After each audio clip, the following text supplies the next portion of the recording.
This is CBN NewsWatch. And thank you so much for joining us for this first edition of CBN NewsWatch for Monday, February 25th. I'm Ephraim Graham. Ahead today, President Donald Trump begins his second summit with North Korean dictator Kim Jong-un amid low expectations and violence in the Venezuelan political crisis as the U.S. tries to get aid to people who desperately need it in the socialist country. Plus, a new way to strengthen ties between the Israelis and Palestinians through business, while at the same time, anti-Semitism is on the rise in Europe and other parts of the world. And a look inside last night's surprise Oscar winner for Best Picture, Green Book. All those stories and more are ahead today on CBN NewsWatch. We want to begin, though, with President Donald Trump heading to Hanoi in Vietnam for his second meeting with North Korean dictator Kim Jong-un. The U.S. is hoping to improve relations with the regime. Expectations, though, are not high for this summit. But President Trump says he's proud of what his administration has accomplished so far with North Korea. There's been no nuclear testing, no missiles, no rockets. We got our hostages back. Our Amber Strong is following this story for us today. So, Amber, what else is the administration saying about this trip? Well, President Trump and Secretary Mike Pompeo in particular has said flat out the goals have not changed, and that is complete denuclearization. But when it comes to this trip, they're in no rush. President Trump said last night in a meeting with the governors that there's no rush. As long as the testing isn't happening, there's no rush. And Mike Pompeo said the same thing, that the world expects things to happen at a certain pace, but that's not exactly how things may play out. So what are Democrats fearing about this trip? Democrats are afraid that the president will get there and make a lot of concessions without any sort of verifications on what's going to happen. And so several Democrats wrote a letter saying we need a verification process. So when you come back, when you walk away, we need to know exactly what North Korea is going to do. One Democrat went as far as saying that they wanted a verifiable inspections program before the president makes any sort of concessions or lifts any sort of sanctions with North Korea. All right, Amber Strong, thank you so much for following this story. And of course, we're going to have more on the summit between the president and Kim Jong-un and what could happen tonight on CBN's Faith Nation. That begins at 6 o'clock this evening, and you can find it only on the CBN News channel. Pope Francis speaks on the last day of the Vatican's Abuse Summit, calling predator priests, quote, tools of Satan, and the abuse and cover-up of it, evil. He told Catholic Church leaders we need to recognize with humility and courage that we stand face to face with the mystery of evil, which strikes most violently against the most vulnerable, for they are an image of Jesus. The Pope also vowed to confront abusers with the wrath of God and make victims the priority. Although the Pope pledged an 8-point set of priorities to protect children and other victims of abuse in the church, people who were victimized in their childhood spoke out, calling for strong action and not just words. Zero tolerance for priests that abuse children, zero tolerance for bishops that cover it up, and the opening up of the archives and the evidence around the world. The Vatican says the church will announce concrete initiatives in the very near future. Hundreds are wounded and several dead as the political crisis in Venezuela turned violent. Forces loyal to Venezuelan leader Nicolas Maduro opened fire on unarmed protesters Friday as they tried to bring truckloads of aid across the border from Brazil, killing 2 and wounding 12 more. Now Maduro has sealed the country's borders and cut diplomatic ties with Colombia. Chuck Holton brings us the story now from Cucuta, Colombia, on the Venezuelan border. Pandemonium over the weekend as the supporters of interim President Juan Guaido attempted to get truckloads of humanitarian aid into Venezuela from Colombia and Brazil. National Guard troops loyal to dictator Nicolas Maduro blocked bridges to stop the aid, which Maduro claims is part of a U.S.-led coup against him. Lester Toledo, a representative of Guaido's party, leads the effort to get across the border. Days earlier, he talked of success. 23 of February, in this bridge, you're gonna be a witness of a humanitarian tsunami that will be around here, and we're coming into Venezuela with this humanitarian aid. But things didn't go as planned. Saturday, thousands of desperate Venezuelans, led by Juan Guaido himself, tried to run the blockades and deliver 235 tons of American aid to their countrymen.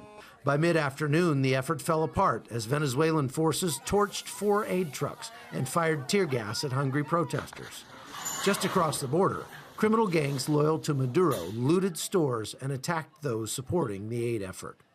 As hopes for change went up in smoke, protesters expressed frustration with the Venezuelan troops standing against them. We beg the National Guard to put themselves on the side of the Venezuelans. To think of your children, think of your families. Other Venezuelans told us though the aid hasn't yet made it, they're grateful for the American support. I know that God is with us all the time, and we have to tell you thank you to the American people, because we need you really. Chuck Holton, CBN News, Cucuta, Colombia. And you can find more reports like the one you just saw, all the headlines of the day and much more at cbnnews.com. And while there, be sure to check out our trending stories like this headline: thousands of Christians meet in prayer and worship in Orland to declare a new era of evangelism. And Tim Tebow talks about what brought him to tears and compelled him to make the movie Run the Race. Plus, a Muslim man who once plotted to kill his Christian cousin says, "Now I die for Jesus." Hear how Jesus got his attention and changed his heart. All these stories and much more are all at cbnnews.com. Tonight on CBN's Faith Wire program, a look at the issue of younger Christian millennials and their beliefs about sharing their faith. Coming up tonight on Faith versus Culture, we look at a new study from Barna, a shock study that shows 47% of Christian millennials not only don't evangelize, but they say it's wrong to evangelize. They say they're equipped, they know how to share their faith, they think they're good at sharing their faith, but then they say it's wrong to do it. There's a lot to break down there, and we tackle it all tonight on this episode of Faith versus Culture at 9:30 p.m. right here on the CBN News Channel. We'll see you there. President Donald Trump has yet to unveil his Middle East peace plan, but after 25 years of failed peace process, Israelis and Palestinians are trying a different approach: grassroots business ties that are building the economy and good relationships. CBN Middle East Bureau Chief Chris Mitchell brings us a story now from Jerusalem. As the children of Abraham, there is far more that unites us than divides us. We are not destined to fight. U.S. Ambassador to Israel David Friedman spoke to Israelis and Palestinians at a first-of-its-kind economic forum. The last time anybody signed a piece of paper was in Oslo in 1993, but no efforts were undertaken then to make peace between the people. It was peace on a piece of paper. And of course, we know what happened. The next year there was a fourfold increase in terrorism. Israeli government minister Michael Oren said Israelis and Palestinians need a new approach. It should begin just with this, with Israelis and Palestinian business people, entrepreneurs, educators sitting together and building a relationship from the bottom up. Palestinians already do hundreds of millions of dollars worth of business with Israelis each year. More than 100,000 go to work inside Israel every day, and another 40,000 work in Israeli communities in Judea and Samaria. But that's not often the narrative reported. You've got more than 90% of Palestinians today that are working with or are wanting to work with Israelis. They want normal relationships. They want to be able to feed their children. Heather Johnston, founder of the U.S. Israel Education Association, co-sponsored the forum. Israel has the technology. They have the innovative economy that is flourishing, and they're watching it flourish. Israel wants to work with the Palestinians because they want peace with their neighbors. There's a paradigm shift here where we recognize the role of government, but we are not putting all of our eggs in that basket. Israeli Avi Zimmerman lives in Ariel, and Palestinian Ashraf Jabri lives in Hebron. They co-founded the Judea and Samaria Chamber of Commerce and Industry. We need to look to a different sector, not the government sector, for stability and sustainability. We need to look to the business sector. This is a business sector empowerment movement, where we say that business leaders are the ones who are paying people's salaries. First of all, we're neighbors in the territories in Hebron. Our neighbors are Jewish. We worked together 50 years ago until Oslo.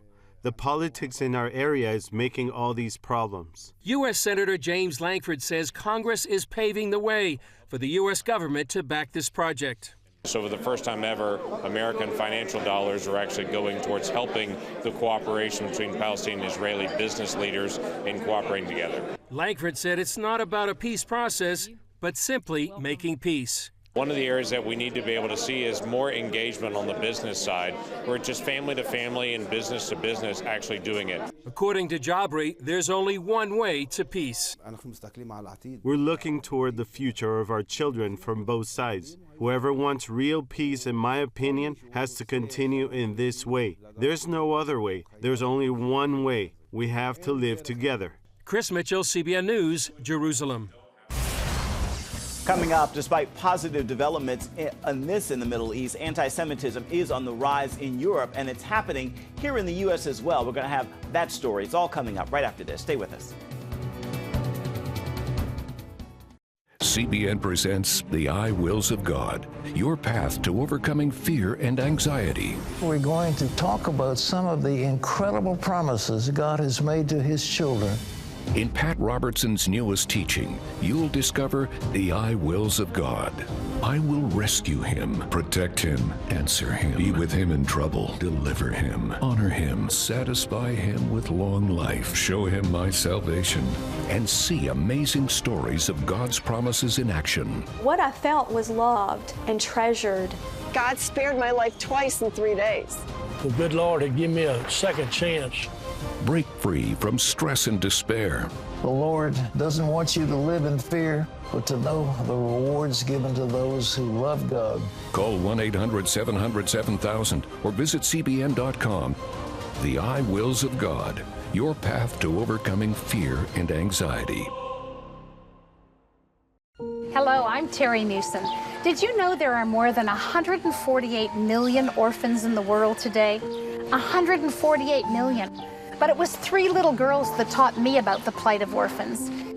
My husband and I spent nearly a month immersed in the daily activities of a Ukrainian orphanage as we waited to adopt 3 sisters.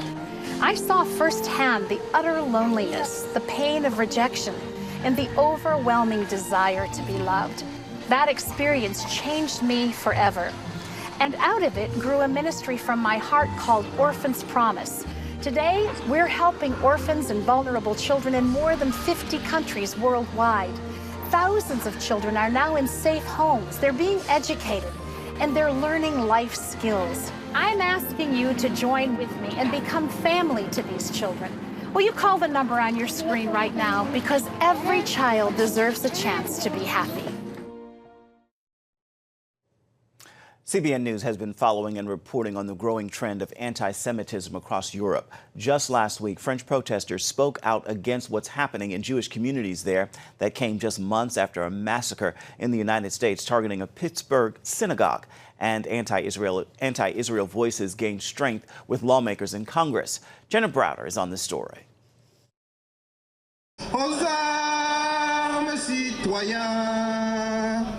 Thousands gathered under a setting sun to protest rising anti-Semitism in France. Former French President Francois Hollande spoke as France held nationwide rallies, just hours after the discovery of swastikas painted on some 80 gravestones in a Jewish cemetery. Israeli Prime Minister Benjamin Netanyahu called the desecration of graves shocking, and another Israeli official urged Jews in France to come home. In response, French President Emmanuel Macron laid a wreath and observed a moment of silence at the Holocaust Museum in Paris. This after speaking out against a French proposal to criminalize anti-Zionism. All city units are being sent to an active shooter. The emboldened acts of anti-Semitism in France come just 3 months after this deadly attack on a Jewish community in the U.S. The suspect in the shooting massacre at the Tree of Life Synagogue in Pittsburgh pled not guilty to 11 counts of hate crimes and murder. It's like a contagious disease that's always under the surface, and sometimes it spurs up into epidemic proportions, and then sometimes it recedes. Michael Rydelnik's parents survived the Holocaust. He now is an expert on anti-Semitism with the Moody Bible Institute. We thought after the Holocaust, most historians and analysts thought that's the end of it. We saw how evil it is, it would be over. And yet in recent days, it's revived really strongly. Rydelnik says this type of hatred knows no political party and exists in both extreme fringes. Freshman Congresswoman Ilhan Omar apologized after tweeting criticisms of U.S. support of Israel. And tweeting in 2012, Israel has hypnotized the world. May Allah awaken the people and help them see the evil doings of Israel. The Anti-Defamation League recently issued a report that shows anti-Semitic incidents rose nearly 60% in just 1 year, from 2016 to 2017. Well, I think it's really interesting that the new anti-Semitism used to just be on the right-wing, fascist kind of Nazi kind of ideology, extreme right. I don't want to think all conservatives like that, but the extreme right. Now the extreme left has embraced it as well, and so you have two groups. And I think also the part of the liberal ideology today, the extreme left, is extremely anti-Israel, and because of that, there's a greater propensity to persecute Israel, oppress, or argue against Israel, but it's because it's a Jewish state. It's the Jewish state of Israel that they're angry about. Jenna Browder, CBN News. CBN News has also reported on a spike in anti-Semitism on college campuses in the U.S., and Professor Michael Rydelnik says even in Asian countries where fewer people are Jewish, a growing tide of anti-Semitism is still taking hold. Still ahead, a more positive story, an inside look at the Oscar winner for Best Picture. That film is Green Book. It's a movie that also included the winner for Best Supporting Actor, Mahershala Ali. We're going to have all that coming up next. Stay with us. Parents, the Superbook Bible app is a great way to get your child reading the Bible, because in today's busy world, we can use some help. The free Superbook Bible app has fun stuff your kids will love. They'll have a blast learning the Bible, playing great games, watching cool videos, discovering heroes in the Bible. They'll have fun while they learn God's Word. The Superbook Kids Bible app, available now. Life. It's meant to be lived fully. Jesus said it. I came to give you life. Life to the fullest. Life in your family. Life in your finances. Life in your body, mind, and spirit. Life in your everyday.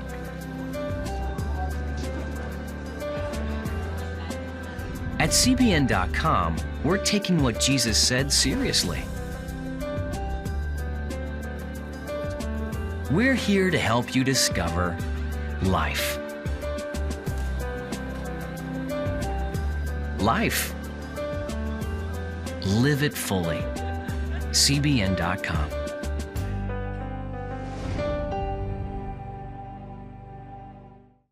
Discover the I wills of God. I will rescue him, protect him, answer him, be with him in trouble, deliver him, honor him, satisfy him with long life, show him my salvation. What I felt was loved and treasured. God spared my life twice in 3 days. The good Lord had given me a second chance. Call 1-800-700-7000 or visit CBN.com. The I wills of God, the latest teaching from Pat Robertson. To the Southern Gospel Station from CBN Radio. You'll enjoy a rich Southern blend of bluegrass, classic gospel, and Southern Gospel favorites. CBN Southern Gospel. Available now at cbnradio.com. The Oscars included some of its usual liberal political moments last night, along with some surprises. The movie Green Book pulled off an upset, winning Best Picture. The film deals with a segregation-era road trip between a working-class Italian-American bouncer who becomes the driver for an African-American classical piano player, played by Mahershala Ali, who also won the Best Supporting Actor. Here is our report on Green Book.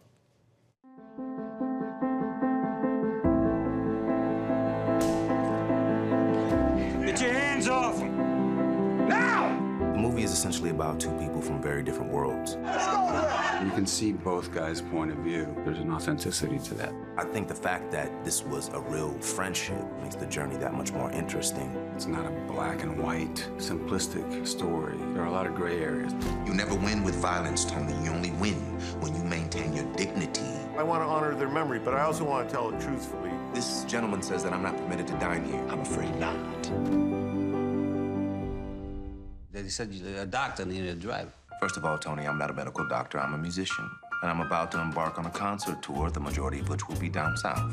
Atlantic City. No, the deep south.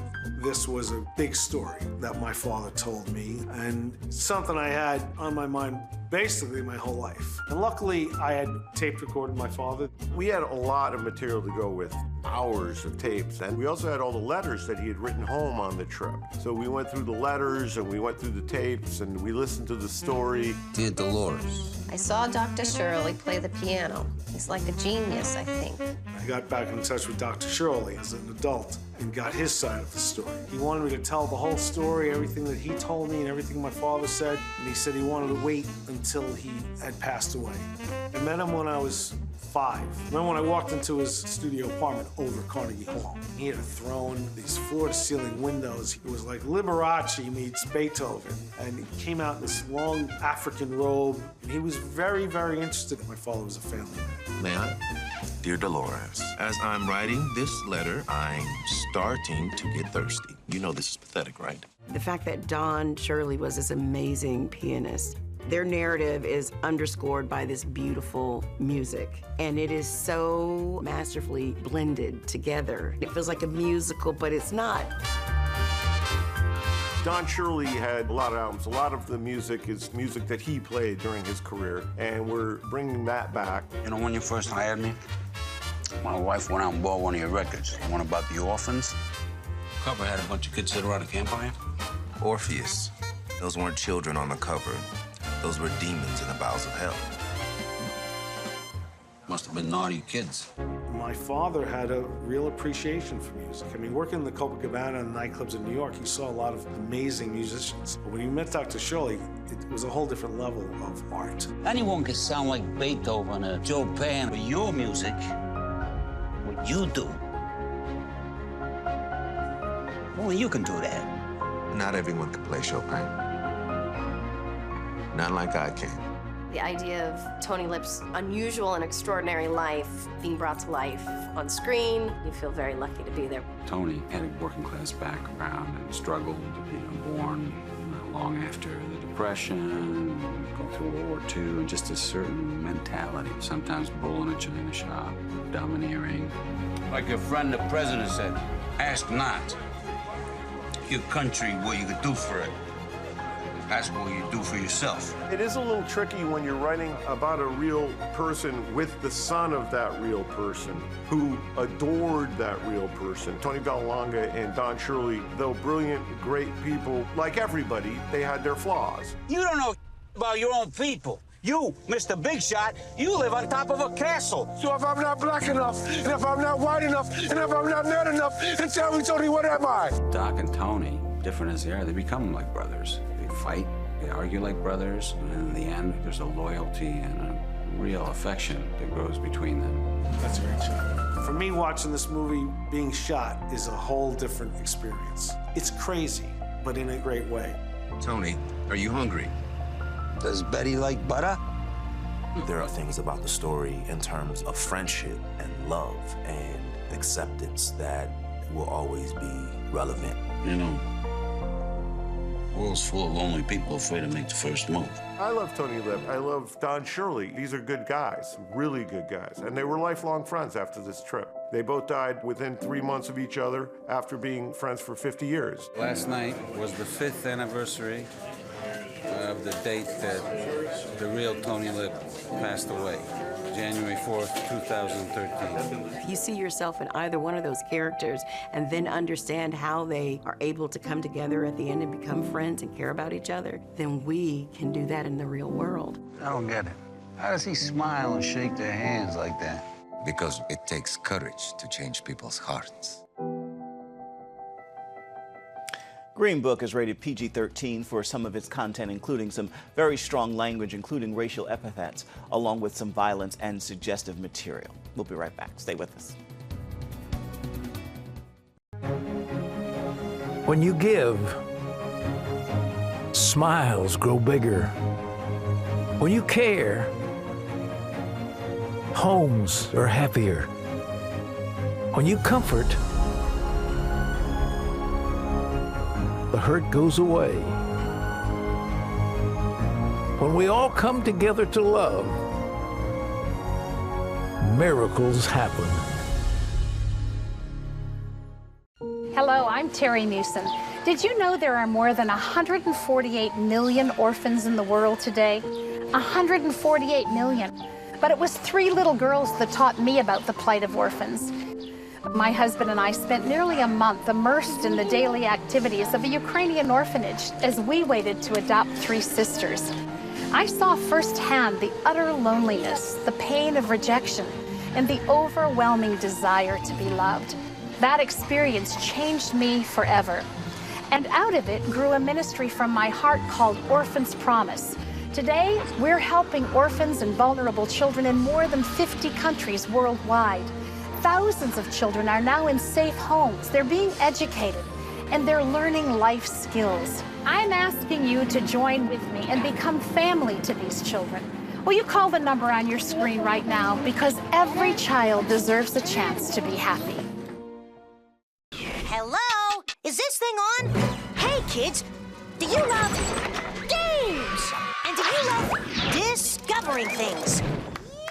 Well, do ya? Then you're gonna love this. It's the new free Superbook Kids Bible app. You can play games, watch videos, find answers to your questions, and a whole lot more. The new Superbook Kids Bible app. Free downloads available on iTunes and Google Play now.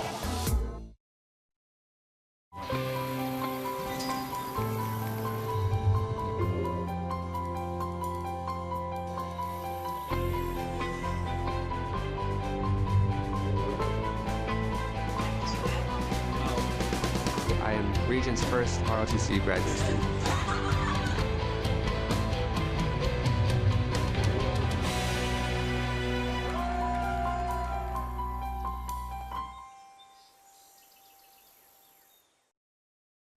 And welcome back. We want to remind you to check out our CBN News Daily Rundown podcast with Caitlin Burke, which deals with a key story in the news every day. You can find it at cbnnews.com on the show tab. Simply click on its title to listen and to subscribe. Right now, it is time for your Monday motivation. And I leave you with this thought. God is most concerned about even the least of your cares. There is no issue too small. So cast your every care upon him, because he indeed cares for you. With that word, make this day a marvelous Monday.